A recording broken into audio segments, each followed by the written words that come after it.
jemaah yang dimuliakan oleh Allah Subhanahu wa taala, Rasulullah Shallallahu alaihi wasallam mengingatkan kita dalam hadis riwayat Abu Daud, waspadalah terhadap hasad, iri atau dengki, karena sesungguhnya hasad mengikis pahala-pahala sebagaimana api memakan kayu.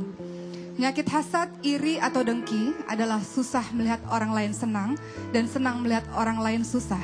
Benci, tidak suka, kesal melihat kenikmatan yang Allah berikan kepada orang lain dan berharap nikmat tersebut hilang dari orang itu.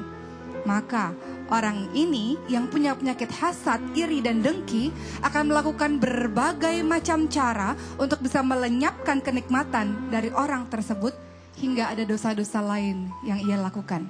Apa itu? Namimah bisa saja adu domba, ghibah, fitnah, dan bentuk kezoliman lainnya karena dia tidak suka orang tersebut mendapat kenikmatan Allah, yaitu berupa mungkin saja kelebihan harta, kedudukan, kehormatan, dan kebahagiaan lainnya. Maka Rasul ingatkan orang-orang yang seperti ini maka kebaikan-kebaikannya akan termakan sebagaimana api memakan kayu. Mungkin saja ibadah kita baik, kita sholat, kita puasa, kita mengaji, kita melakukan apa yang dicintai oleh Allah Subhanahu wa taala.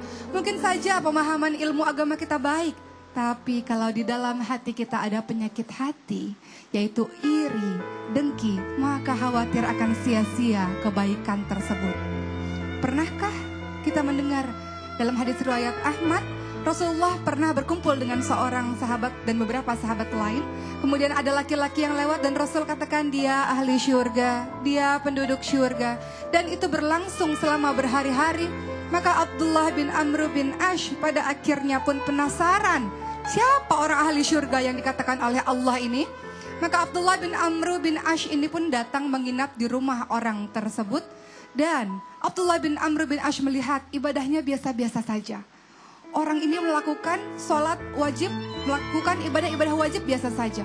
Apa yang membuat dia istimewa di mata Rasulullah hingga Rasul katakan dia penduduk ahli syurga?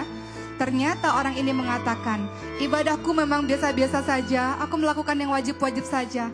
Tapi di hatiku tidak pernah ada rasa dengki, tidak pernah ada rasa iri, tidak pernah ada rasa hasad kepada nikmat yang Allah berikan kepada orang lain. Maka hatinya bersih. Lihat, bahaya bagi orang-orang yang iri, yang hasad, yang dengki, maka akan gelisahlah hatinya. Karena setiap hari ia sibuk dengan kelebihan orang lain saja dan dia sibuk memikirkan bagaimana cara menjatuhkan atau menzolimi orang tersebut. Padahal di dalam dirinya banyak sekali kebaikan-kebaikan yang bisa dia lakukan, yang bisa dia kembangkan. Dan jenis orang-orang yang seperti ini khawatir menentang akan takdir Allah. Kenapa? Ingat bahwa rizki tidak pernah tertukar. Kebahagiaan yang Allah berikan kepada si A, si B, si C, si Fulan tidak pernah tertukar. Ketika dia benci akan kebahagiaan yang Allah berikan kepada orang lain, khawatir dia menentang takdir dari Allah Subhanahu wa taala.